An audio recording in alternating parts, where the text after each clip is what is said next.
বাবা বলেছিলেন 1947-এর 15ই আগস্ট ভারত স্বাধীন হলো, আর আমরা আমাদের দেশ হারালাম। স্পষ্ট মনে পড়ে বাবার অপমানিত মুখ আর ধরা ধরা গলা। আমি তখন 13। কথাটার মর্ম ঠিক বুঝিনি। মন ছটফট করছিল বাইরের হুল্লোড়ে গলা মেলাবার জন্য। প্রভাত ফেরিতে বাজছিল বিউগল। পাশের বস্তির বাচ্চারা কি নিয়ে চেঁচামেচি করছিল কে জানে। মহাত্মা গান্ধী এই শহরেরই কোথাও খাটিয়ায় শুয়ে আছেন। কে যেন বলছিল তিনি কাঁদছেন খুব। আমার মাও ছল ছল চোখে বলে উঠেছিলেন, চাপা ফুলের গাছটা আমি নিজের হাতে লাগিয়েছি, এবছর ওটাতে ফুল ফুটবে, আমি কি দেখতে পাবো না? লাহোর না এলাহাবাদ কোন শহরের যেন হোটেলের ঘরে বসে গরমে ঘামতে ঘামতে র্যাডক্লিফ নামের এক ইংরেজ কাটাকুটি খেলছেন ভারতের মানচিত্র নিয়ে। তিনি আমার মায়ের চাপা ফুলের গাছের কথা কিছুই জানেন না। ঝড়ে উড়ে যাওয়ার মতন একটা গ্রাম চলে যাচ্ছে সীমান্তের এপারেই ওপারেই।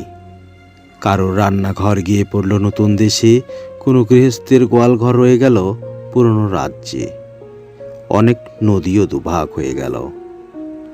লক্ষ লক্ষ মানুষের জীবন তছনছ হয়ে গেল স্বাধীনতার মূল্য দিতে গিয়ে। পাঞ্জাব ও বাংলা, যেখানকার ছেলেরা জীবন পণ করে সবচেয়ে বেশি লড়াই করেছে দেশের মুক্তির জন্য, সেই দুটি রাজ্যেই কেটে ফেলে বইয়ে দেওয়া হলো রক্ত গঙ্গা। আমার কাকা আন্দামান জেল থেকে ফিরে এলেন ঠিক 17 বছর পর, যেন রিভ্যানুঙ্কল। ভেবেছিলেন চোখ মেললেই দেখতে পাবেন পুরনো স্বদেশ। সমুদ্র পেরিয়ে এসে যখন চোখ মেলালেন, কে যেন প্রচণ্ড ঘুষি মারল তার চোখে।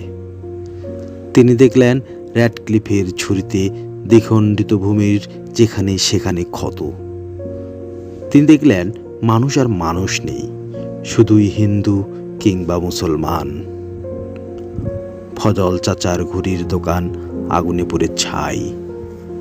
শুভ্র দাড়িওয়ালা এক দরবেশ, যিনি মাথায় চামর বুলিয়ে আদর করতেন সকলকে, তার লাশ ট্রাম লাইনের পাশে পড়েছিল 3 দিন।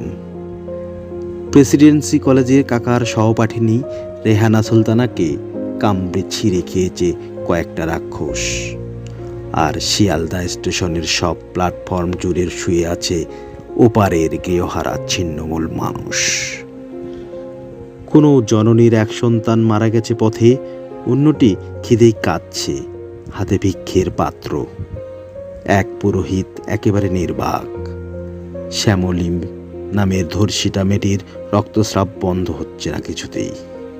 সেই সব পরিবারের মাঝখানে দাঁড়িয়ে আন্দামান ফেরত বিপ্লবীটি প্রত্যক্ষ করেন স্বাধীনতার স্বরূপ।